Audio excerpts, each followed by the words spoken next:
Assalamualaikum warahmatullahi wabarakatuh.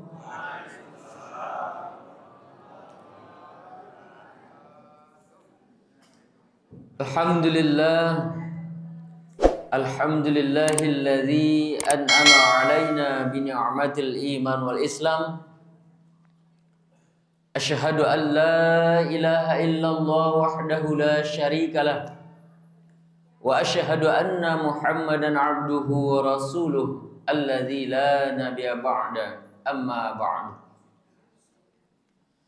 Kaum muslimin, jamaah salat subuh dan para pendengar yang sedang dimuliakan oleh Allah Subhanahu wa taala.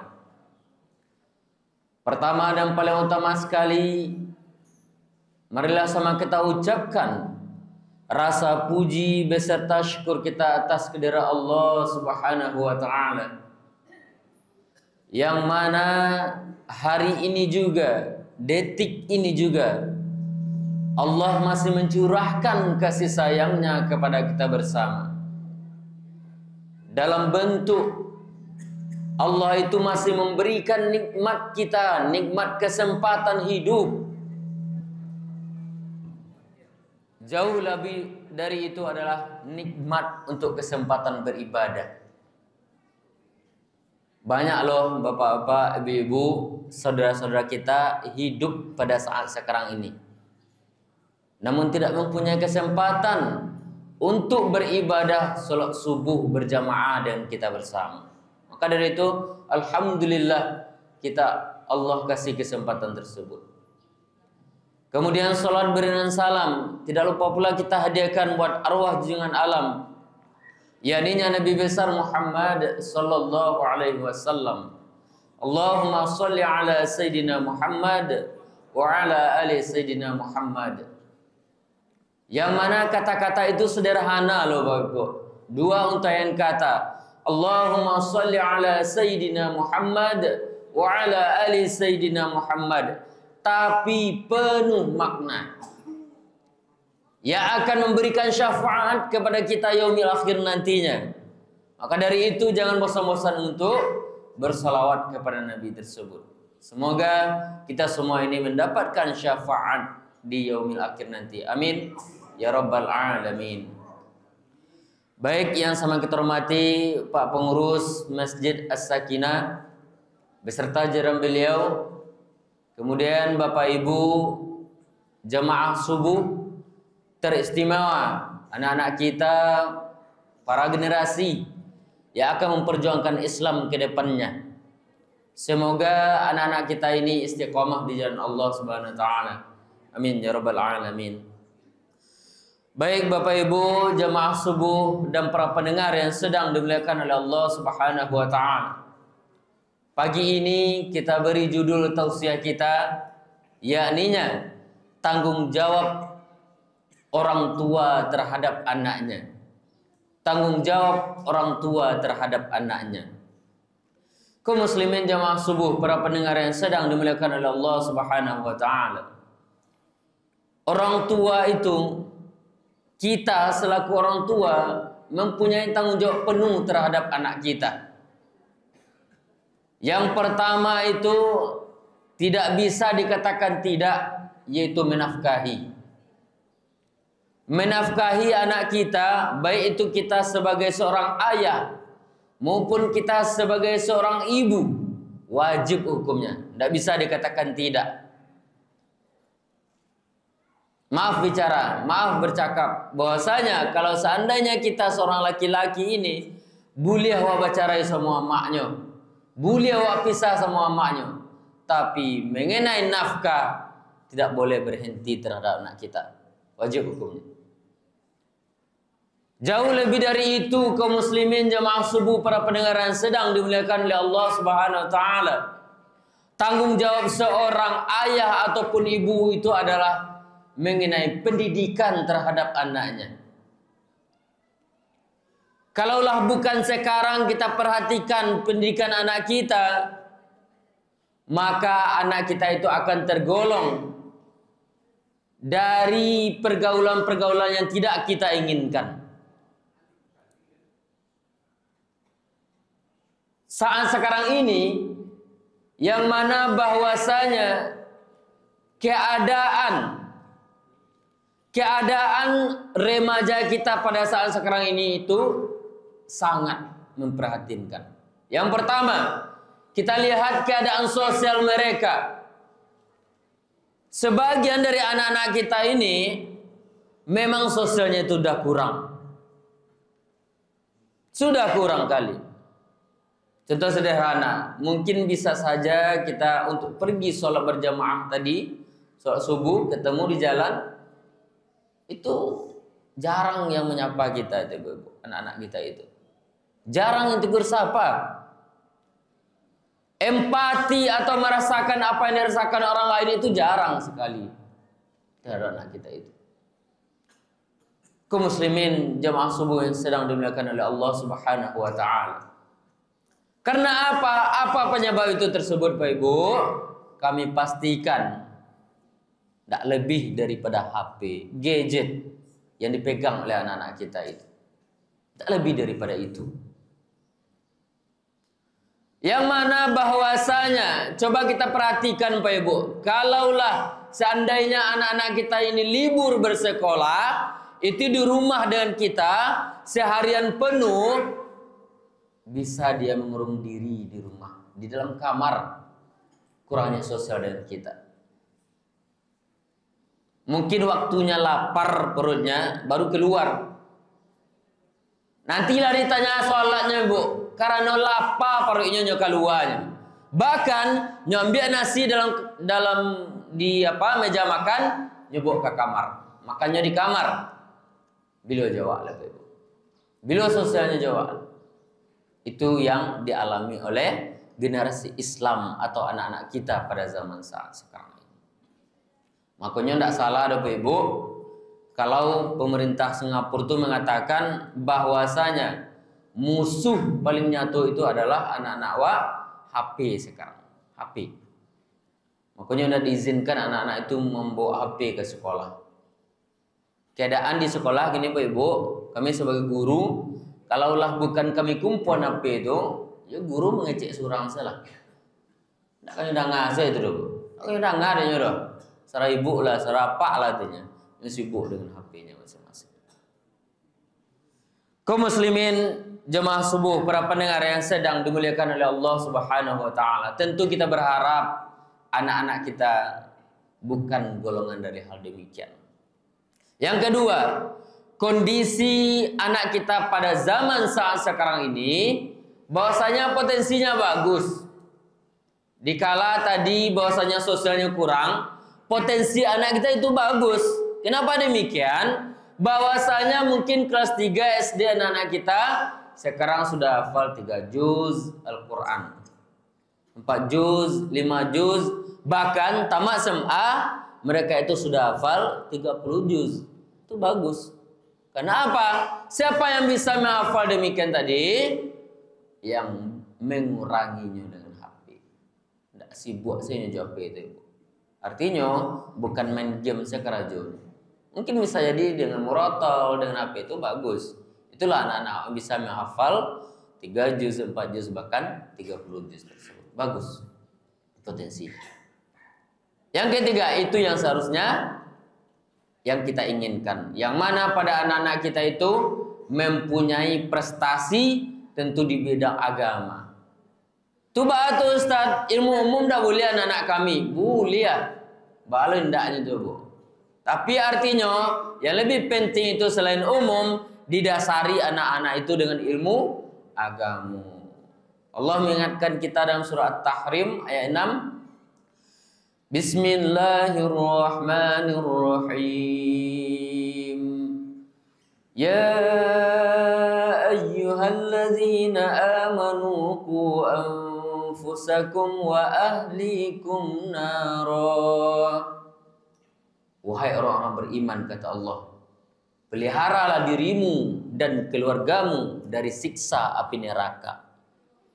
Apa yang bisa menyebabkan keluarga awak itu masuk neraka, Bapak Ibu? Itu tadi, yang kurangnya ilmu agama. Karena kurang ilmu agama bisa menyesatkan anak-anak awak itu.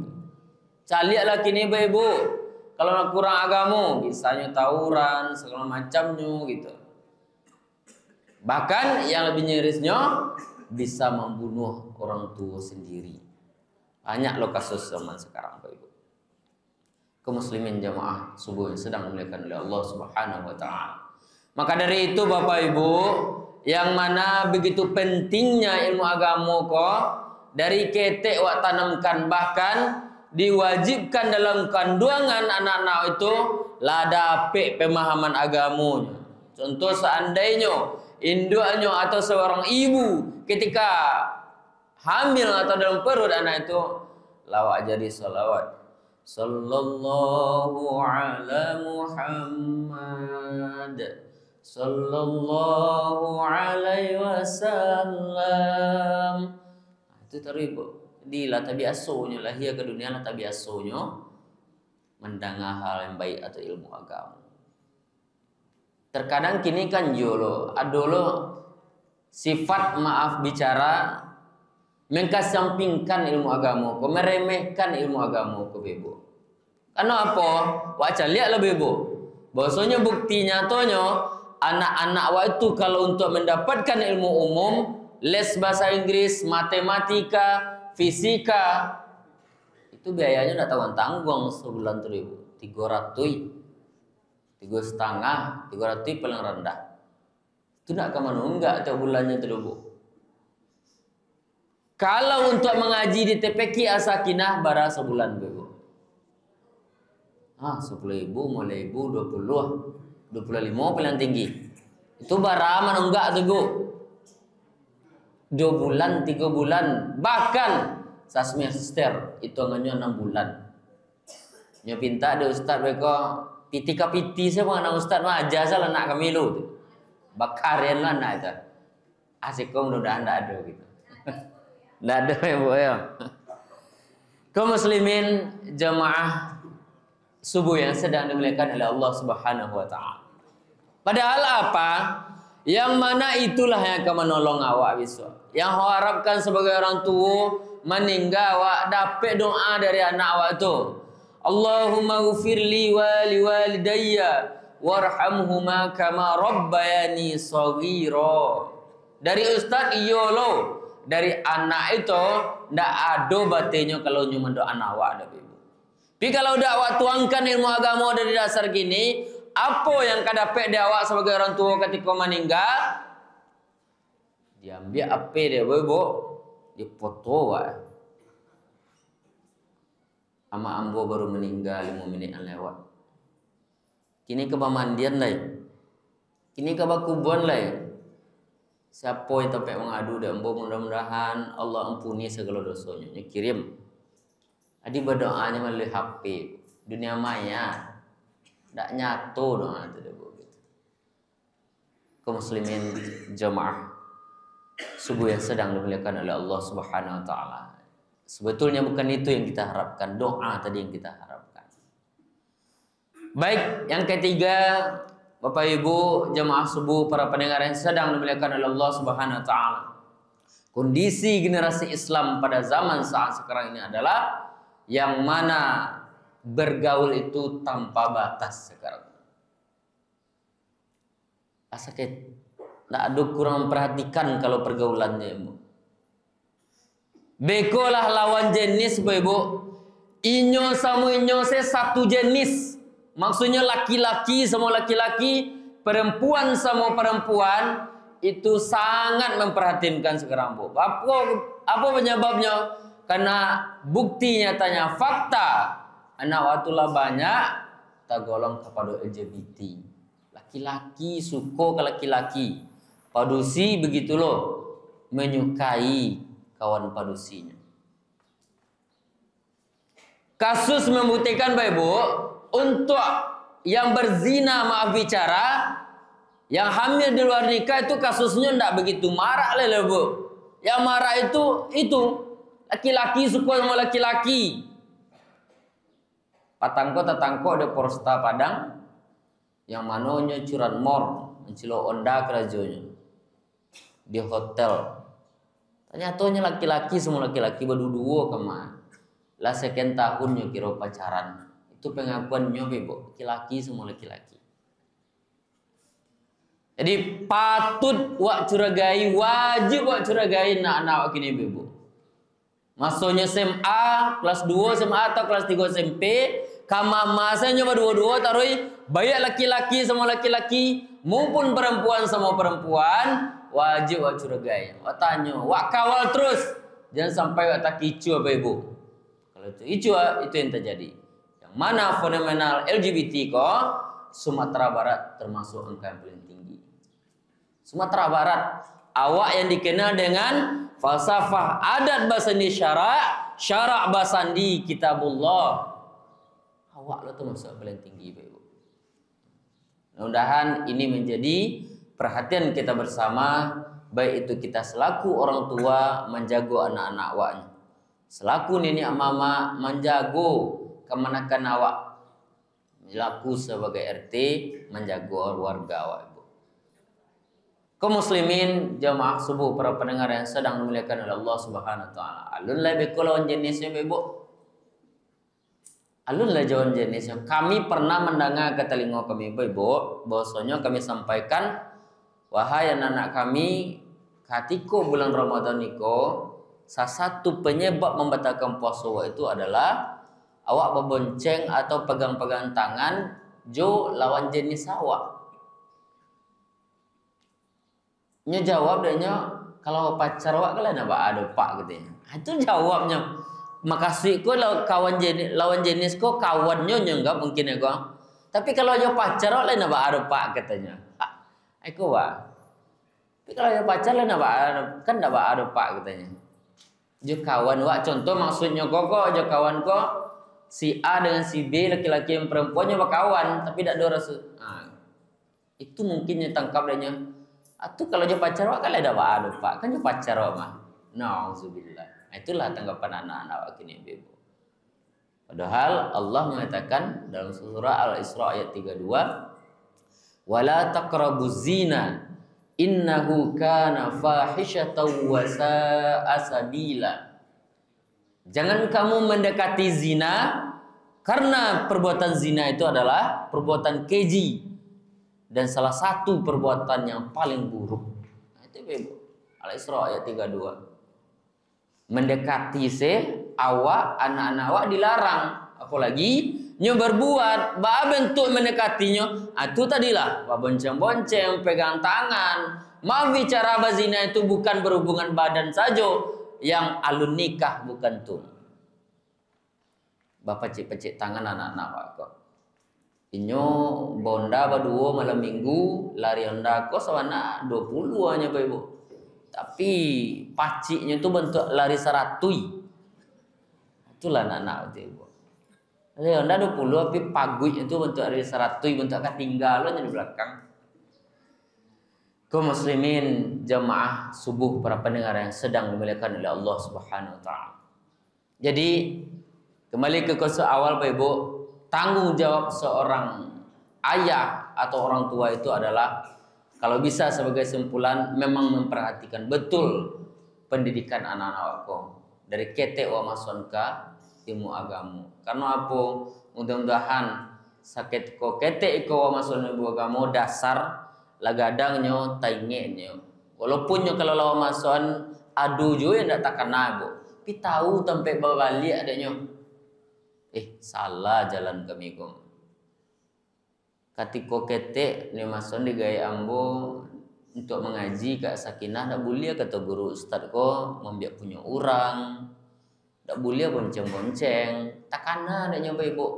Tapi kalau ndak awak mason dari kete ilmu agama, kadang lain takana bahwasanya mencilo itu haram. Membiak orang tu punya orang tu badoso. Kama-kama lawan jenis tu haram dalam Islam punya. Tidak tahu dehnya kamu balik ada. Pengkajian untuk larangan tu kamu balik ya. Nak do ajaran itu dulu. Itu kadang-kadang. Mudah-mudahan dengan melalui kajian subuh ini memperhatikan tanggung jawab kita bersama untuk menginginkan anak-anak awak, menginginkan cucu-cucu awak, mingen ke saudara-saudara awak, tetangga awak mempunyai anak, bahwasanya hal-hal yang dilarang dalam Islam itu untuk pertama generasi awak wajib awak tinggalkan kalau yang dilarang. Tapi kalau yang dianjurkan itu yang awak cari. Mudah-mudahan anak-anak awak menjadi generasi Qur'ani, istiqomah di jalan Allah Subhanahu wa taala. Amin ya rabbal alamin. Mungkin itu pengajian awak subuh Bapak Ibu. Mudah-mudahan ada manfaatnya, terlebih terkurang kami mohon maaf. Wabillahi taufiq wa hidayah. Wassalamualaikum warahmatullahi wabarakatuh.